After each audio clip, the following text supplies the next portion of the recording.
আপনাদেরকে একটা বয়ান শোনাবো।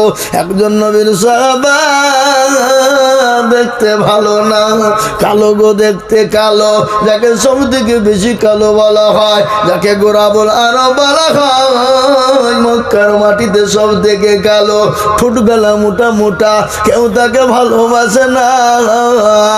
একদিন আল্লাহর নবী, দয়াল নবী, বিশ্ব নবী ডাকলেন, বলে সাদ, তুমি কেমন আছো? দয়াল নবী, মায়ার নবী, বিশ্ব নবী বললেন, সাদ, তুমি কেমন আছো? হযরতে সাদের চোখ দিয়ে অজর নয়নে পানি ঝরে গেল। বলে, নবী গো, ওগো আল্লাহর হাবিব,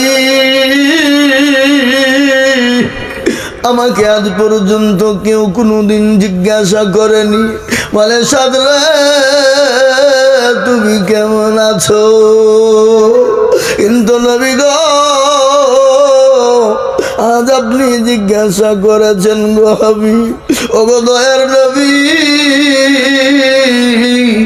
আপনার পায়ের তুলে আমার জীবনটা কুরবানি হয়ে যায়। ও আল্লাহর নবী, আমার মা বাপের জীবনটা আপনার পায়ের তুলে কুরবানি হয়ে যাক গো নবী। আল্লাহর নবী আমার যেমন সাহাবাদেরকে ভালোবাসতেন, সাহাবারাও নবীকে নিজের জীবনের থেকে বেশি ভালোবাসতেন। আল্লাহর নবী, দয়ার নবীর বাড়িতে একদিন, দুদিন, 3 দিন করে খাবার হয় না, কিন্তু নবী সাহাবাদের বাড়িতে খাবার পৌঁছে দিয়েছেন। দয়ার নবী সাহাবাদের বাড়িতে খাবারের ব্যবস্থা করে দিয়েছেন। একজন সাহাবা হযরতে বিলালের ছোট্ট একটা ঘটনা মনে পড়ে গেল। বাপ, বলবো না, বলবো না, বলবো।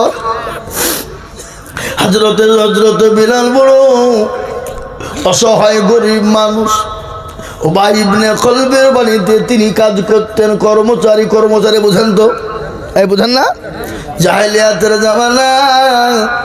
উবাই ইবনে খলব একদিন বিলালকে ডেকে বলে, বিলাল রে, আমার জম গেলে একটু পিসাই করে আনো। উবাই ইবনে খলব যখন বিলালকে বলল, বিলাল বলো, যাবে না,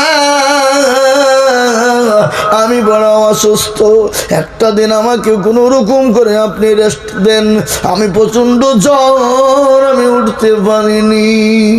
উবাই ইবনে খলব বিলালকে বেদম পিটুনি মারতে শুরু করে দিল, মেরে মেরে মেরে ক্ষত বিক্ষত করে দিল। হযরত বিলালের মাথা থেকে চুলগুলাকে উপড়ে উপড়ে তুলে নিল, বলে বাড়ি থেকে বের করে দিল। রাস্তার ধারে বিলাল বসা,